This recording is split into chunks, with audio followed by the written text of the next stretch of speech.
말씀드렸듯이 오늘부터 한 달 동안 이 고린도전서를 같이 공부하려고 합니다.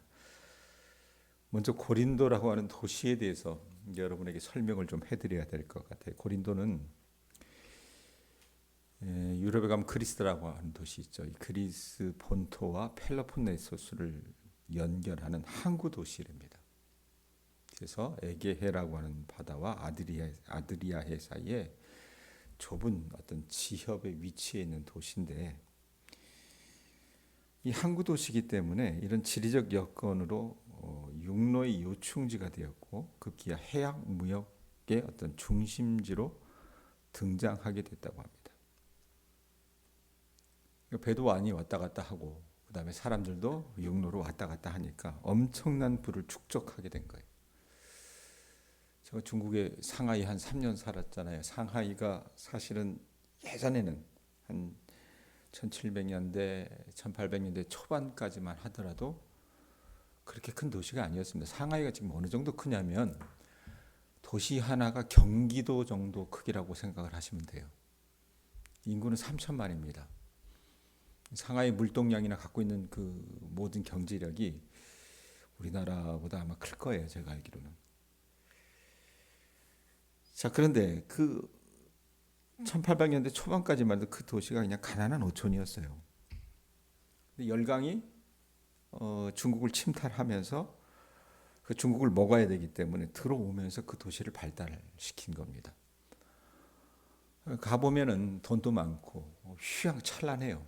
우리나라 뭐 아파트 자랑하는데 상하이 아파트에 비하면 아파트도 아니에요, 사실은. 그리고 정말 기가 막힌 건물들이 굉장히 많이 있거든요.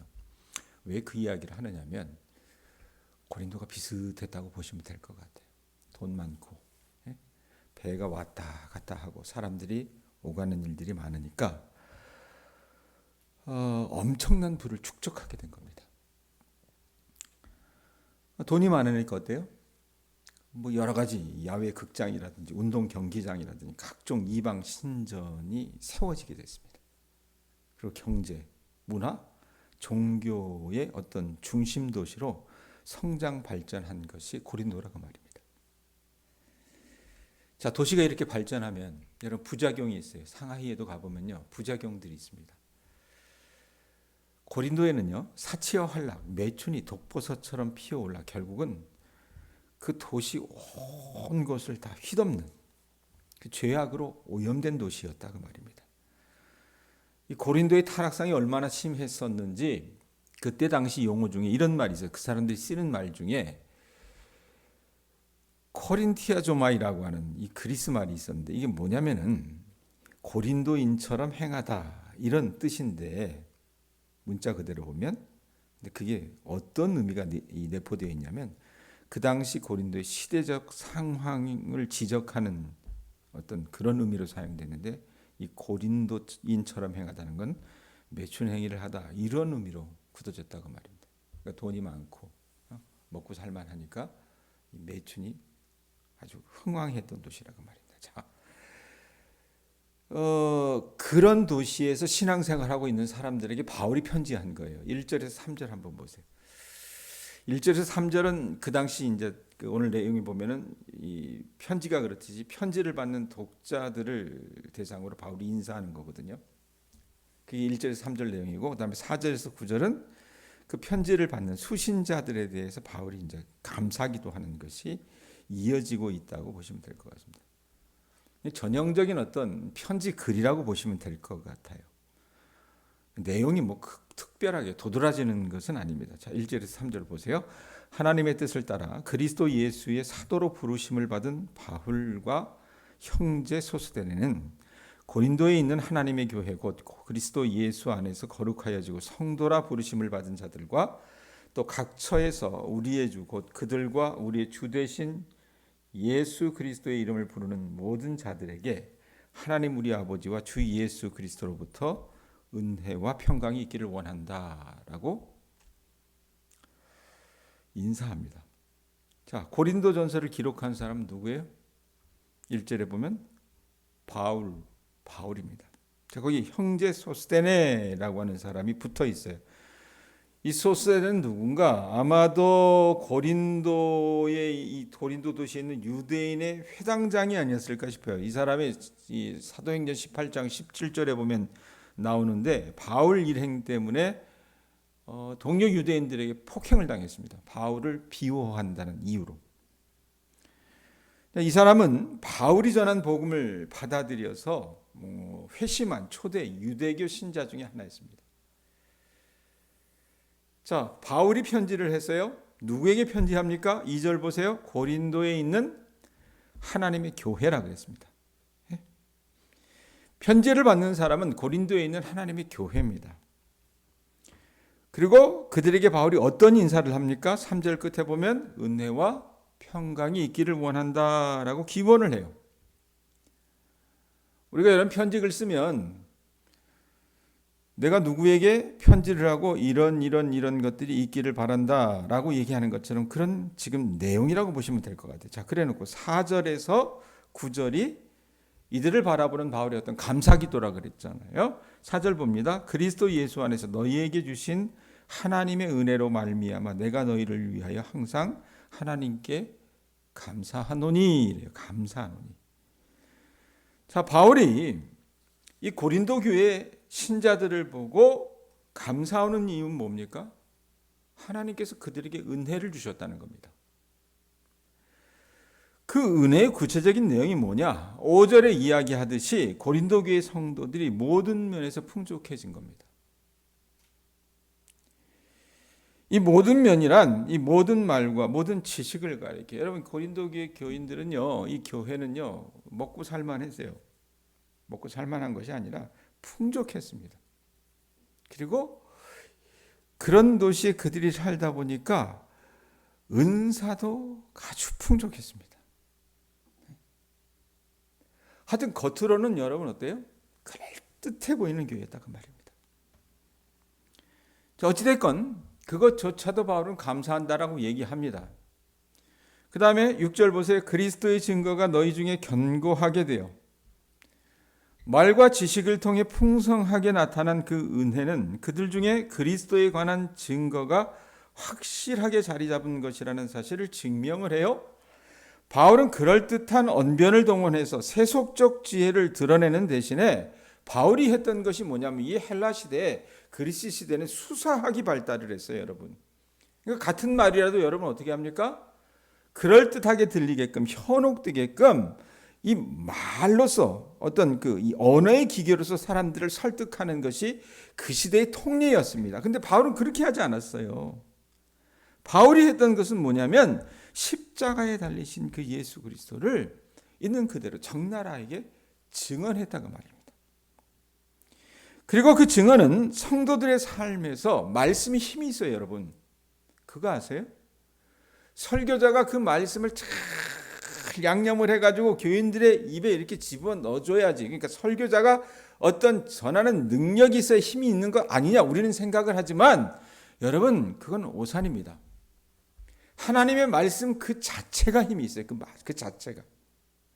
그러니까 일례를 들면 설교자가 어느 본문을 가지고 그가 이 말씀을 어떻게 전할까 고민하면서 이거 가져다가 둘러대고 저거 가져다가 양념하고 이렇게 전하는 것보다는 있는 그 말씀, 다른 이야기하지 않고 성경만을 얘기했을 때 그 말씀이 여러분 회중에게 전달되면서 그 말씀 속에 힘이 있다는 것을 우리가 알아야 됩니다. 바울이 그렇게 했던 거예요. 예수 그리스도를 적나라하게 증언을 했습니다. 그래서 그 말씀이 힘이 있었기 때문에 성도들의 삶 속에서 그 말씀이 그들의 삶을 견고하게 하고 풍성한 말과 지식의 은사로 나타났다라고 그렇게 증언하고 있는 거라고 말해요. 7절 보세요. 자, 감사할 거리가 멈춥니다. 너희가 모든 은사에 부족함이 없이 우리 주 예수 그리스도의 나타나심을 기다림이라. 자, 예수 그리스도에 관한 증언의 견고함과 풍성한 말과 지식의 은사가 있었다 그랬잖아요, 이 고린도 교회인들이. 그래서 이 사람들이 여러분 또 어떤 은사도 받았느냐면 뭐라고 얘기합니까? 모든 은사에 부족함이 없다 그래요. 어떤 은사에도 부족함이 없이. 고린도서에 보면 여러분 은사에 관한 이야기가 있는 장이 있어요. 그만큼 이 고린도 교회는요, 이런 은사가 넘쳐났어요. 부족함이 없었습니다. 그래서 이 신자들이 어떤 은사에도 부족함이 없이 바울은 어떻게 얘기합니까? 우리 주 예수 그리스도의 나타나심을 간절히 기다리는 결과로 이어졌다라고 얘기해요. 은사가 넘쳐나니까요, 이 사람들, 이 초대교회 신앙의 핵심 내용 중에 하나가 뭐였냐면, 자, 사복음서 마태, 마가, 누가, 요한, 그리고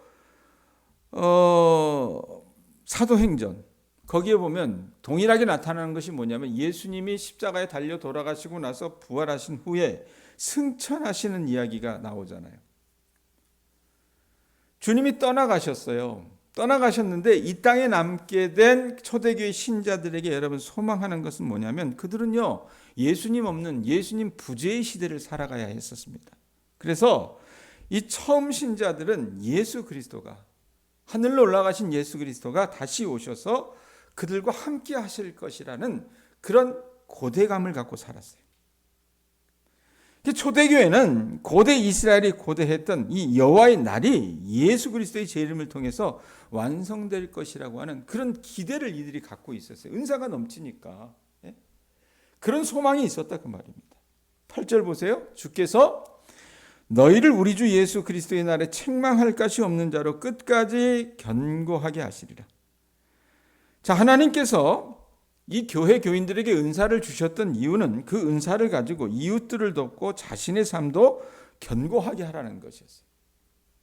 그래서 주님이 다시 오실 때 부끄러움이 없고 책망할 것이 없는 성도로 하나님 앞에 세워질 수 있어야 한다라고 바울이 이야기하고 있다 그 말입니다.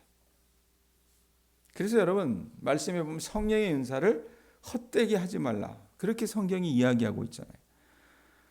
정말 이 사람들이 성령의 은사를 받은 자답게 예수님 앞에 책망할 것이 없는 자로 견고하게 서 있을 수 있어야 한다는 것이 고린도 교회를 향한 바울의 기대고 하나님의 바람이었다 그 말입니다. 자, 그런데 바울이 여러분 왜 이런 감사의 기도 제목을 합니까? 이유인즉슨 이들의 실제 상황은 그러지 못했다는 겁니다. 문제가 많은 교회였어요. 신약에 여러 바울 서신이 있었지만 갈라디아에서의 논조가 가장 강하다 그래요. 갈라디아서는 처음 시작할 때부터 대놓고 그 교인들을 책망합니다. 근데 고린도전서도 여러분 그에 못지않다는 얘기입니다. 성도라고 하면서 많은 사람들이 죄를 범고 죄를 범하고 있었습니다. 그럼에도 불구하고 바울은 어떻게 해요? 조심스러운 거예요. 왜? 자기가 낳은 자식들이잖아요.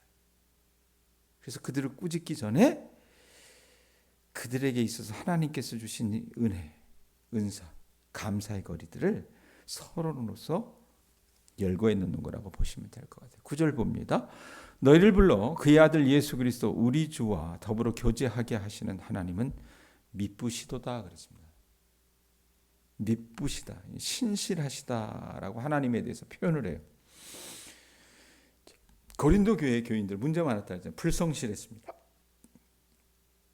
참 눈 하나 깜짝 안 하고 죄를 많이 저질렀어요. 그럼에도 불구하고 여러분 뭐 요즘 시대도 마찬가지지만 사람이라고 하는 존재는 믿을 게 못 돼요. 그렇지만 하나님은 뭐라고 얘기합니까? 9절 끝에 보면 미쁘시도다라고 해요. 신실하신 분이라고 말입니다. 그 신실하신 하나님이 우리를 불러 예수 그리스도와 교제케 하신 이상 주님의 은혜와 권고하심과 다르심에 따라서 마침내 고린도 교회의 성도들은요, 문제를 넘어서서 견고한 성도, 온전한 성도로 세워질 것을 바울은 기대하고 이 편지를 쓰고 있다 그 말입니다. 자, 여기까지가 오늘 어떤 글의 내용입니다. 어떻게 우리가 봐야 될까? 문제가 없는 교회는 없습니다. 문제가 없는 성도는 없습니다. 네? 우리는 모든 것이 순탄하고 평탄하기를 바라지만 사실은요, 하나님의 말씀, 이 거룩한 하나님의 말씀 앞에서 우리를 드러내고 정말로 그 말씀에 수술되어 우리를 올리면요, 목사이건 성도이건 간에 다 문제가 있어요. 그런데 그런 우리를 바라보는 하나님의 마음은 어떠한지 오늘 우리가 읽었던 말씀에서 여러분들이 좀 살펴보실 수 있었으면 좋겠습니다. 내 모습이 주님 앞에 창피할 정도로 초라하고 벌거벗겨진 모습이라 하더라도 하나님 보시기에는요, 저나 여러분요, 주님의 귀한 자식들입니다. 바울이 고린도 교회가 분명히 문제가 많았지만, 그래서 그들을 내쳐버리고 싶을 그럴 정도로 어떤 때로는 역한 부분이 많았지만 그들을 사랑했기 때문에 이런 간곡한 편지를 썼던 것처럼 이 땅을 살아가는 우리의 어떤 연약함들을 주님께서 바라보시고 이 고린도 전서라고 하는 편지를 통해서 우리를 수술해 나가 주셨으면 좋겠습니다. 그리고 이 말씀을 이번 한 달 동안 우리가 읽어 나가면서 고린도 교회가 다시 세워진 것처럼 우리 자신도 주님의 그 말씀으로 수술이 되고 치료가 되고 회복될 수 있는 그런 한 달이 될 수 있었으면 좋겠다라는 생각을 합니다. 그 기대와 그 소망을 가지고 저나 여러분이나 말씀 앞에 우리 자신을 드러낼 수 있는 이 한 달의 기간이 될 수 있기를 축원드립니다. 기도하겠습니다.